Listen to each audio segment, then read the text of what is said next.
أعوذ بالله من الشيطان الرجيم. بسم الله الرحمن الرحيم. يا أيها الذين آمنوا لا تحلوا شعائر الله ولا الشهر الحرام ولا الهدي ولا القلائد ولا آمين البيت الحرام يبتغون فضلا من ربهم ورضوانا وإذا حللتم فاصطادوا ولا يجرمنكم شنآن قوم أن صدوكم عن المسجد الحرام أن تعتدوا وتعاونوا على البر والتقوى ولا تعاونوا على الإثم والعدوان واتقوا الله إن الله شديد العقاب. آمنت بالله صدق الله العظيم. بے انتہائی واجب الاحترام قابل صد احترام بزرگوں بھائیوں اور نوجوان ساتھیوں، آج کے درس میں قرآن مجید کتاب حکمت کی سورہ نمبر 5 سورۃ المائدہ کی آیہ نمبر 2 یعنی فقط ایک آیہ شامل ہے۔ یہ سورۃ المائدہ کی تقریباً ابتدا ہے، اور گزشتہ کل کے درس میں سورہ مائدہ کی آیت نمبر 1 کے اندر جو احکام موجود ہیں ان کا تذکرہ آپ کے سامنے کیا گیا۔ سب سے پہلا حکم اوفوا بالعقود، یا ایھا الذین آمنوا اوفوا بالعقود، اے ایمان والو اوفوا بالعقود، اپنے عقود کو، اپنے عہدوں کو، اپنے وعدوں کو، اپنے ایگریمنٹس کو، اپنے معاہدات کو، کووننٹس کو، جو بھی تمہارا عقد ہے اس کو پورا کرو۔ حکمت اس میں یہی ہے کہ چونکہ پوری سورہ جو ہے اس کے اندر مکمل طور پر، یا یوں سمجھ لیجیے کہ اکثر و بیشتر حصہ جو ہے وہ احکام کے اوپر مشتمل ہے، مختلف چیزوں کے احکام بیان کیے گئے ہیں، جن کی کچھ ہائی لائٹس میں آپ کو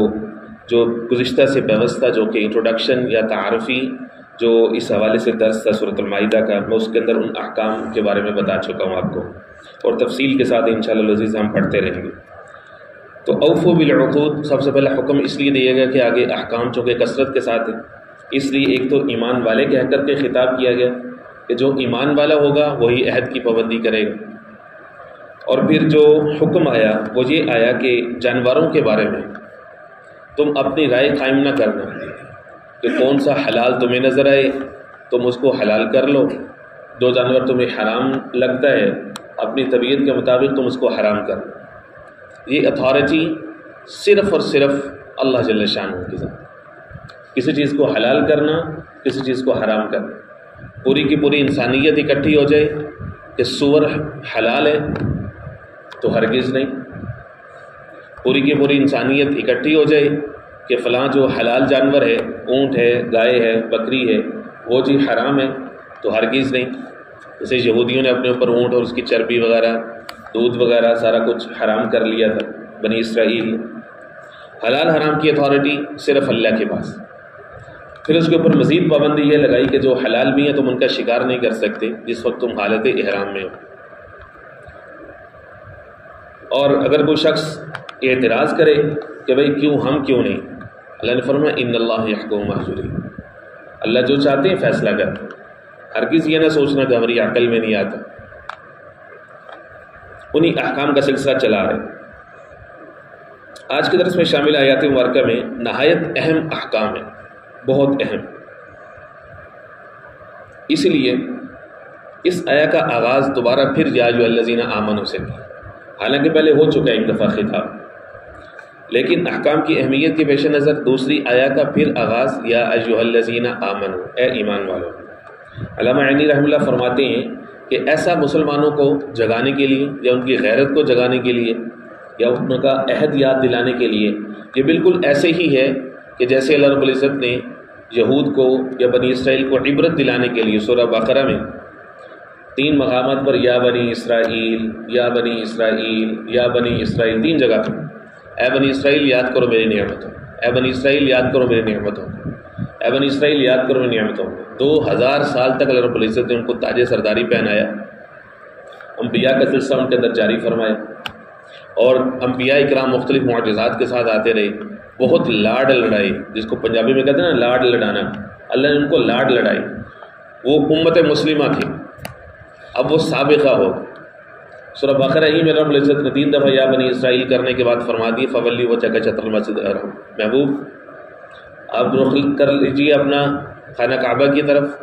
یہی گویا کہ آغاز تھا کہ بنی اسرائیل سے تاج سرداری چھن رہے، اور اب آپ کے سر اقدس پہ امت محمدیہ اور امت مسلمہ آج سے یہی ہے۔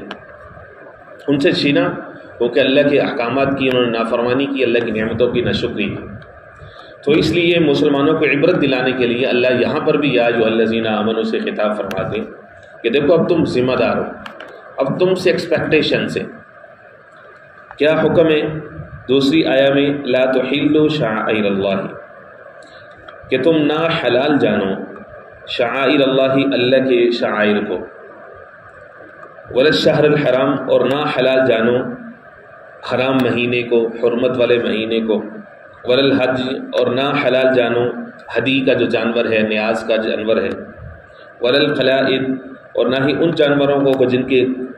قلادہ بدا ہوا ہے، وہ گلے کے اندر ایک ڈال دیتے تھے جسے پتہ چلتا تھا کہ یہ جانور قربانی کی غرض سے زائر کے ساتھ ہے یا حجاج کے ساتھ ہے، ولا آمین البیت الحرام، اور نہ حلال جانو بیت الحرام کی طرف آنے والے یا اس کا ارادہ کرنے والے یا جو زائرین ہیں ان کو، یبتغون فضلا من ربہم ورضوانا، وہ تلاش کر رہے ہیں اپنے رب کی طرف سے فضل اور رب کی خوشی کو۔ یہاں پر 5 چیزوں کا تذکرہ کیا گیا، اللہ کے شاعر، اور اس کے بعد حرمت والا مہینہ، پھر ہدی کا جانور یا نیاز کا جانور، ولا القلائد، اور قلادہ بندھا ہوا جانور، ولا آمین البیت الحرام، اور اسی طرح سے جو زائرین ہیں، حجاج ہیں، معتمرین ہیں،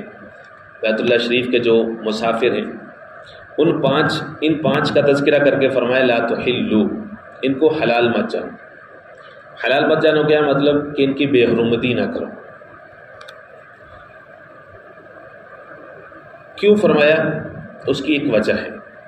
اس کی ایک وجہ یہ ہے کہ جو مسلمان تھے یا جو مسلمانان مدینہ تھے،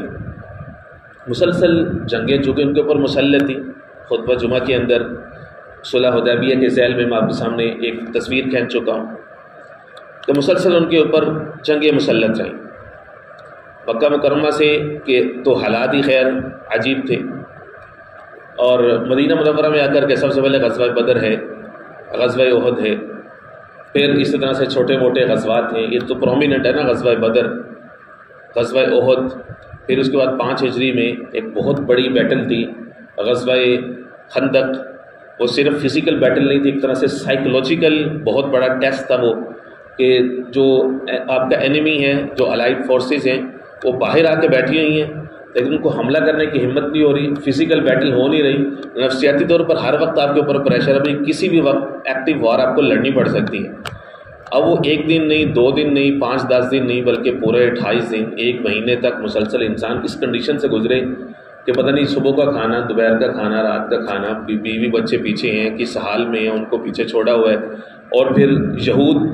کے ساتھ ایک معاہدے کی صورت میں وہ گویا کہ یہود کے ایک طرح سے نرغے میں ہے یا قبضے میں ہے یا ان کی ذمہ داری میں۔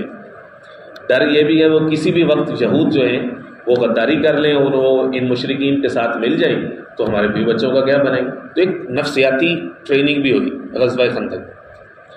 تو یہ 5-6 سال پھر صلح حدیبیہ کا موقع آیا۔ صلح حدیبیہ کے موقع پر کتنا بڑا ایک ہارٹ بریک تھا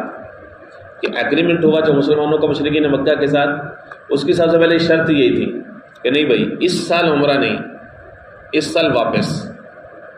اس سال واپس۔ احرام باندھا ہوا ہے، احرام باندھنے کے بعد اگر کسی شخص کو یہ کہا جائے نہیں تم طواف نہیں کر سکتے، تم عمرہ نہیں کر سکتے، تو کیا حال ہوگا؟ ہمیں تو شاید ان فیلنگز کا ہم وہ اپنے اندر نہ بھی جگا سکیں، ہم عجمی لوگ، ہم میں سے بھی جن لوگوں کو اللہ رب العزت نے دیار حرم کا مسافر بننے کی توفیق دی، اللہ رب العزت سب کو ایمان و صحت و سلامتی عافیت کے ساتھ بار بار وہاں کی حاضری، مقبول حاضری نصیب فرمائے، اہل خانہ کے ساتھ بھی۔ تو جن کو وہ فیلنگز آتی ہیں تو ان کو پتہ ہوتا ہے کہ قرآن مجید کہاں سے بات کر رہا ہے۔ تو ان کو کہا گیا کہ نہیں بھائی اس سال نہیں، اس سال آپ واپس جائیں۔ پھر ہدی کے جانور تصور ہی نہیں تھا کہ بھائی وہ تو ظاہر ہے کہ سارے ریچولس پرفارم کرنے کے بعد احرام کھولنا ہے، قربانی کرنی ہے، وہ تو اس وقت ہے، لیکن اب کیا ہے یہاں پہ حدیبیہ ہی کے مقام پر احرام کھولو، قربانی کرو، جانوروں کو یہیں پہ قربان کرو۔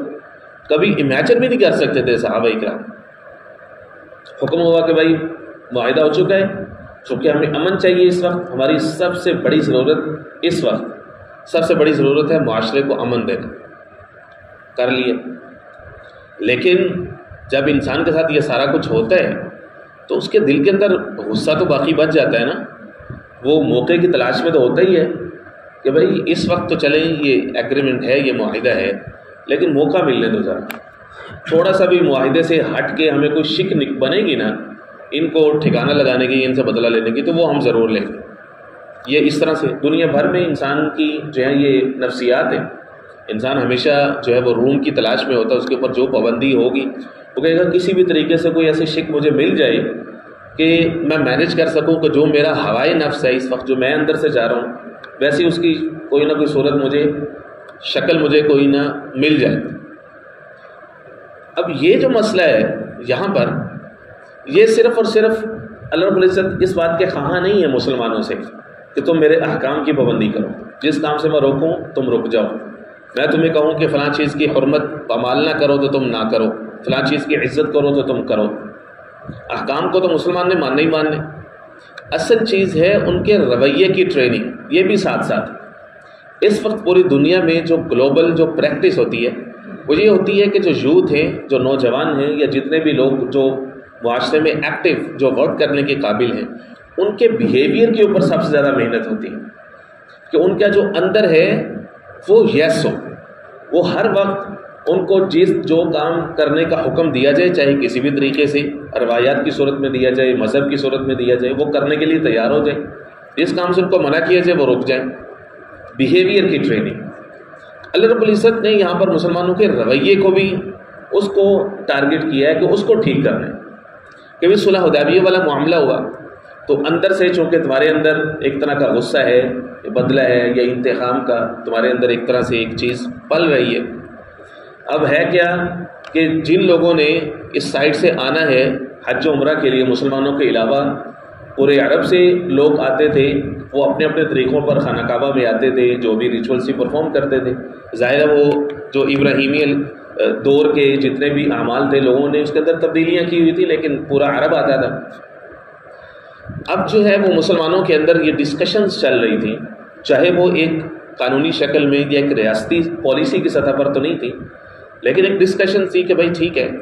انہوں نے جو کرنا تھا کر لیا، ہمیں واپس بھیج دیا، ٹھیک ہے ہم اس قانون کی پابندی کریں گے، ہم نہیں جائیں گے خانہ کعبہ اگلے سال تک۔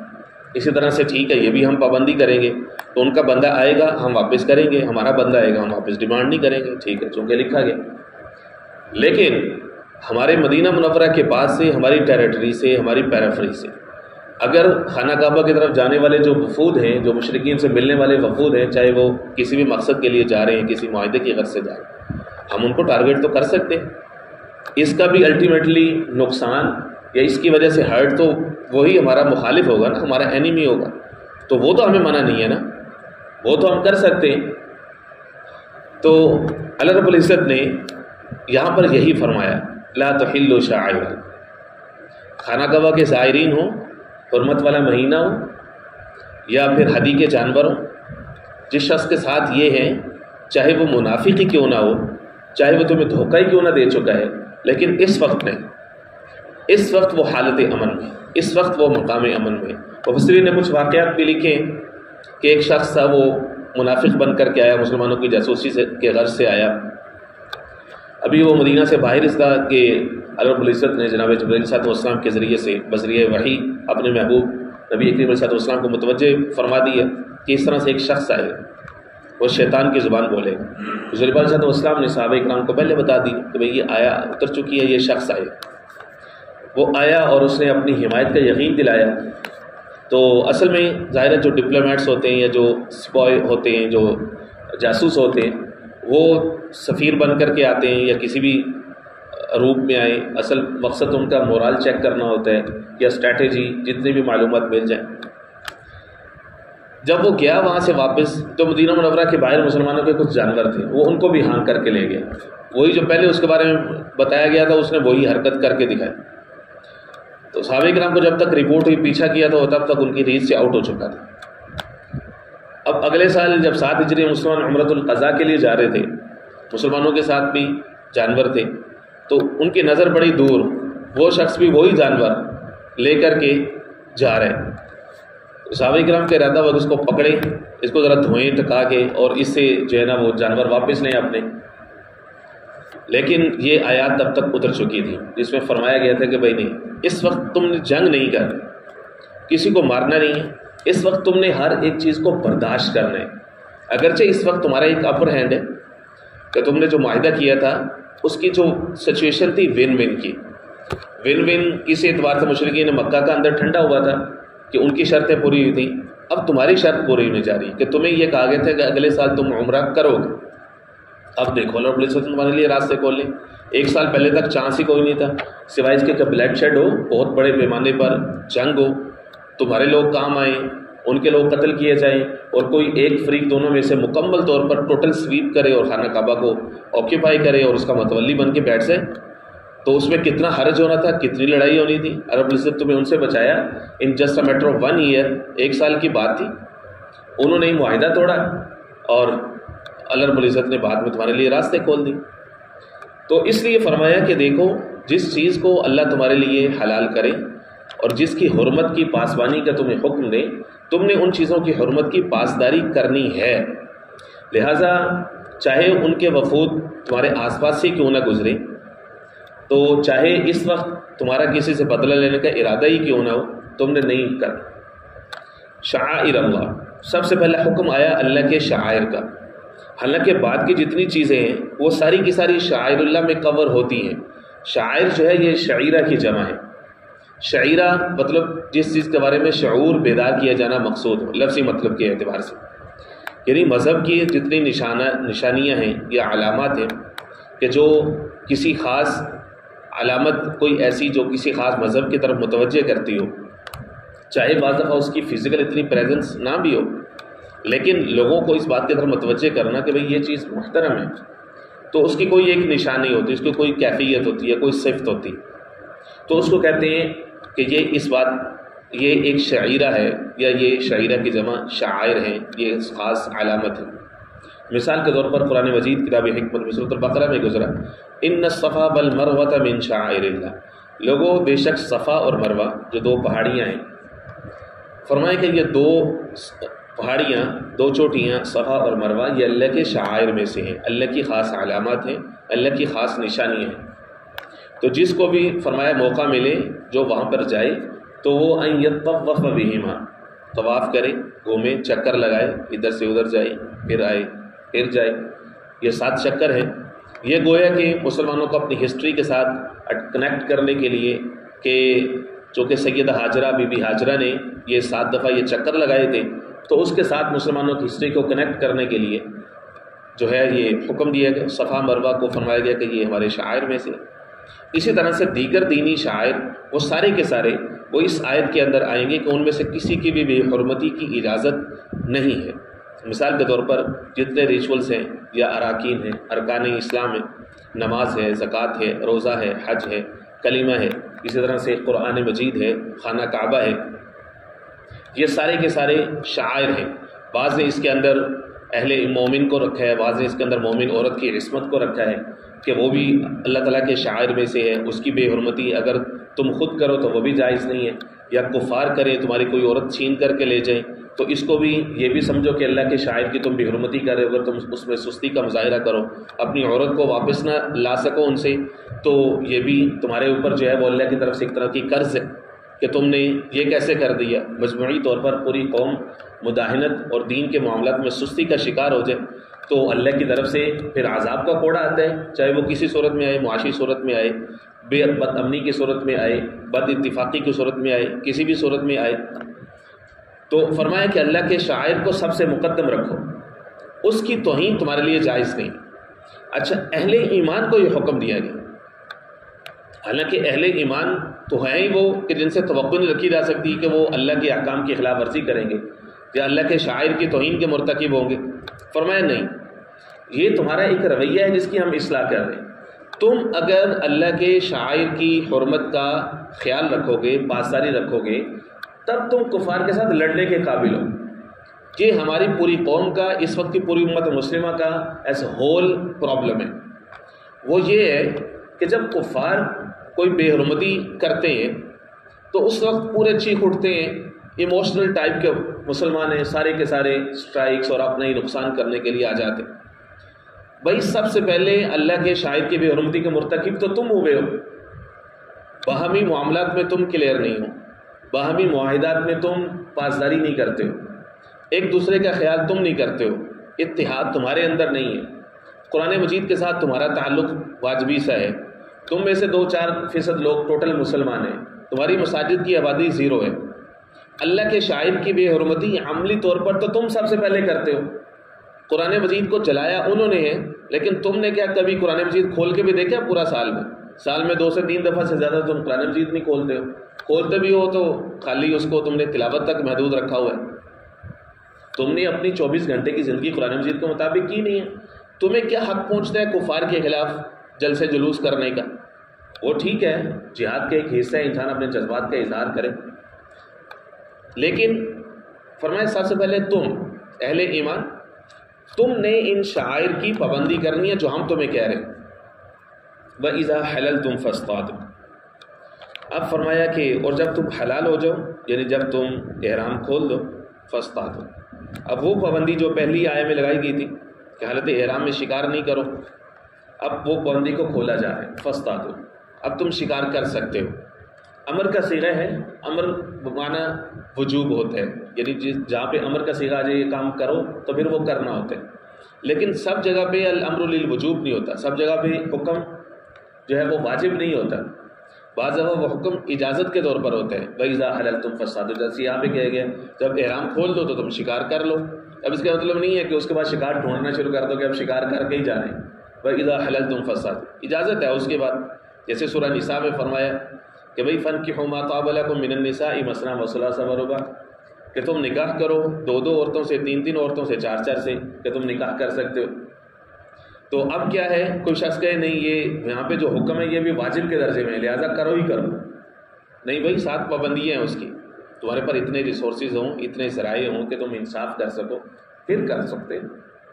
تو ہر جگہ پہ امر وجوب کے لیے نہیں ہوتا۔ وَلَا يَجْرِمَنَّكُمْ شَنْآنُ قَوْمٍ أَن صَدُّوكُمْ عَنِ الْمَسْجِدِ الْحَرَامِ أَن تَعْتَدُوا، یہ احکام کیوں دیے جا رہے تھے، اب اس کی علت بیان کی جا رہی ہے گویا، اور نہ مجبور کرے تمہیں، نہ ابھارے تمہیں، شنآن قوم، کسی قوم کی دشمنی،